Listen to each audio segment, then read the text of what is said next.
Experience Karen Hunter in a completely different way.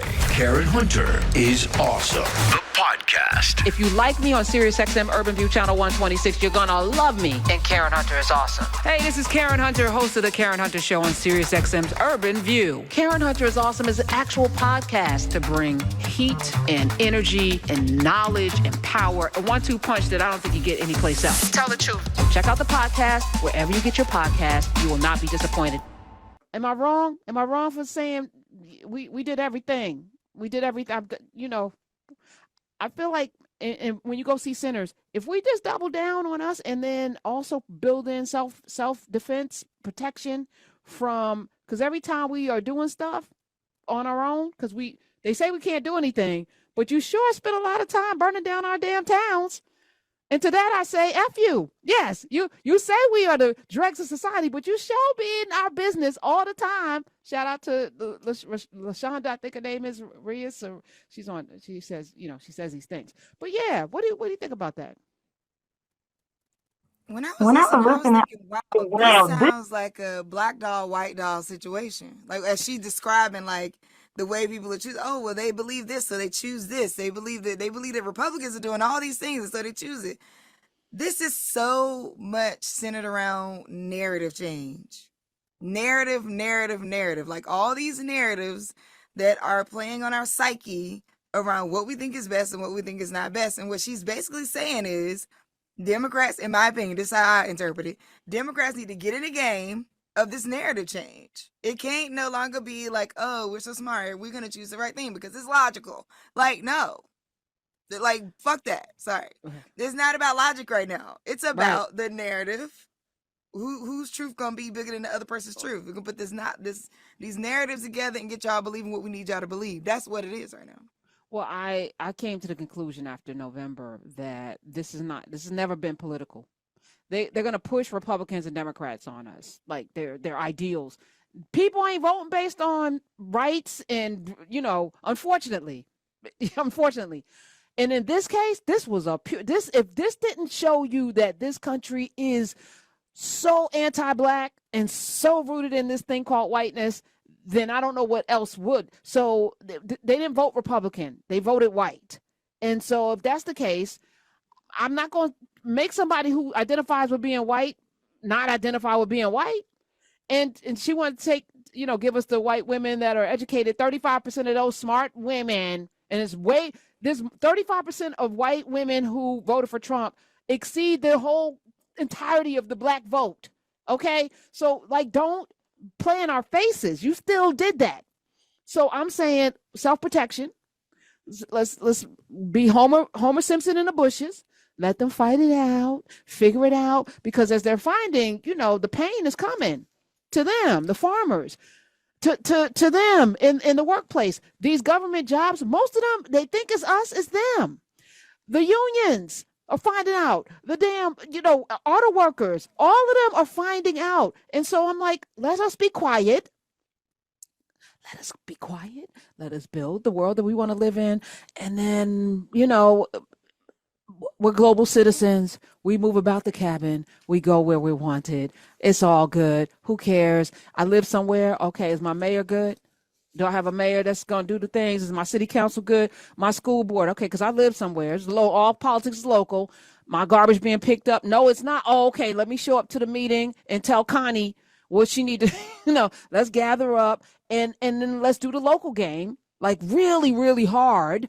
And make sure the state houses, I wanted to tell her this when she was here, but more black people, black women in particular, were elected. So there's good news, which I don't think she knows, because they're so caught up in the algorithms that feed this Democrat versus Republican narrative that they're missing the point that we live somewhere.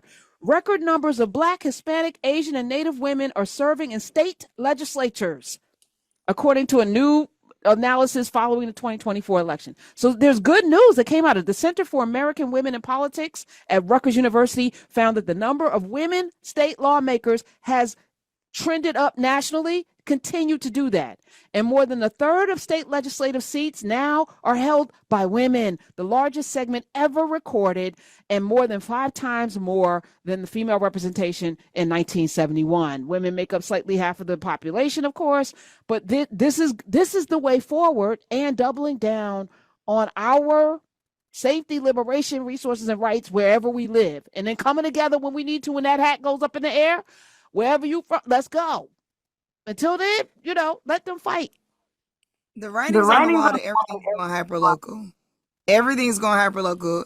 Politics has always been local, but you should turn your attention to your local politics. If you're looking for funding, if you're a nonprofit and you're raising funding, if you are a business owner and you're trying to raise funding, everything is going hyper-local, meaning your city or state, but also regional. So really pay attention to the region that you live in. Education, we see them trying to disband the education system.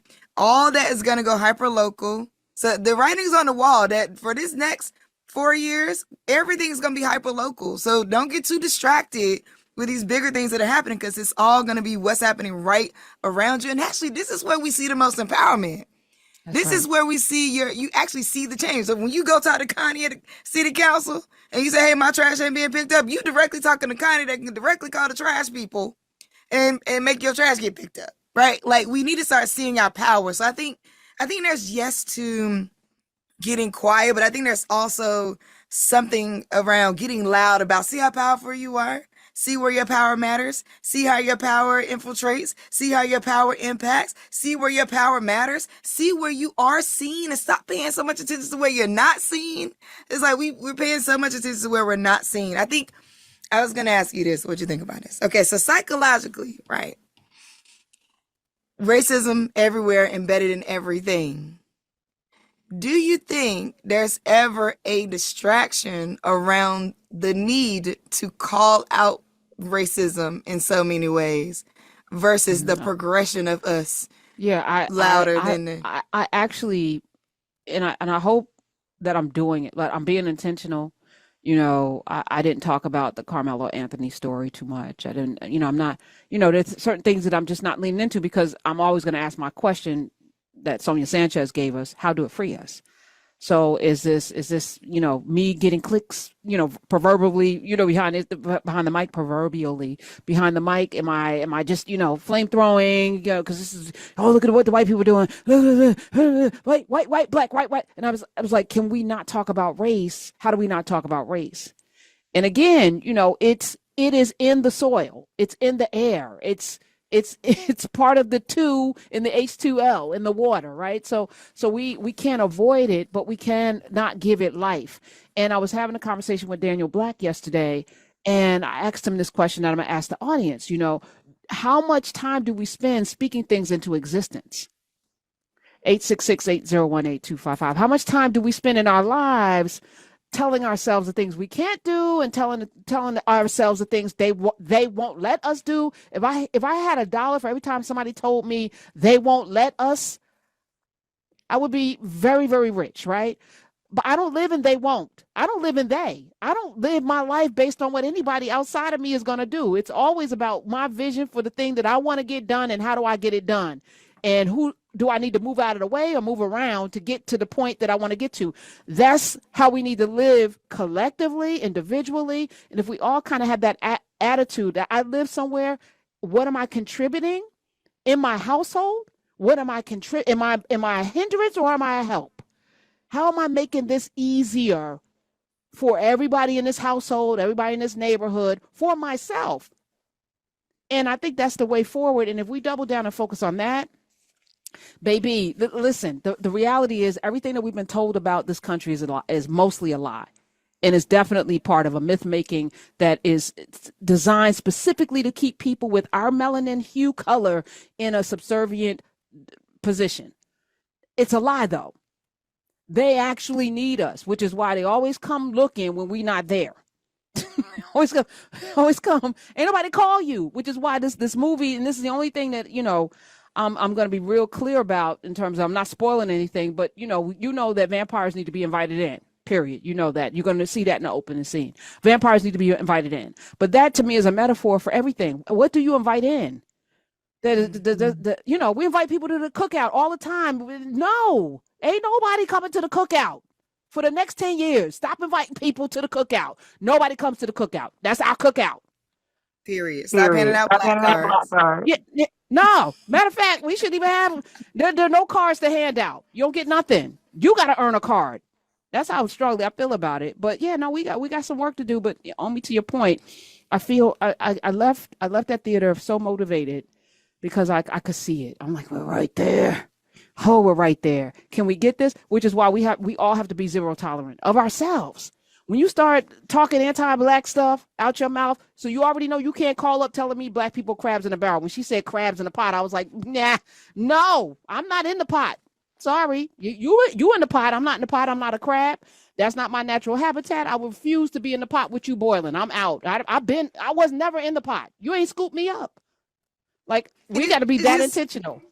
It's just also not true, right? Correct. Like, black people don't help each other. That's bullshit. I'm looking at a bunch of people in Nubia right now really down to help each other. Correct. I built a whole company off of people helping each other. Correct. Also, the number of times I've heard founders say to me, well, they ain't going to give it to me because I'm black. Did you go ask them? And if they said no, so what? No means not the right time, not the right person, not the right ask. And what we learned from Doge is no means, oh, just not that way. Okay, figure out another way to do it. It just mean not that way. It don't mean no. But there's all these people out here for you to go ask for things for. Don't get stopped at the first 5 people. Like, nah, forget that. They said no, so what? I don't care. We don't know. You can say it's racist. You can say it's not. Who cares? Go keep doing what you're trying to do. Get done with. That's right. That's it. Period. Experience Karen Hunter in a completely different way. Karen Hunter is awesome. The podcast. If you like me on SiriusXM Urban View Channel 126, you're going to love me. And Karen Hunter is awesome. Hey, this is Karen Hunter, host of The Karen Hunter Show on SiriusXM's Urban View. Karen Hunter is Awesome is an actual podcast to bring heat and energy and knowledge and power. A 1-2 punch that I don't think you get anyplace else. Tell the truth. So check out the podcast. Wherever you get your podcast, you will not be disappointed.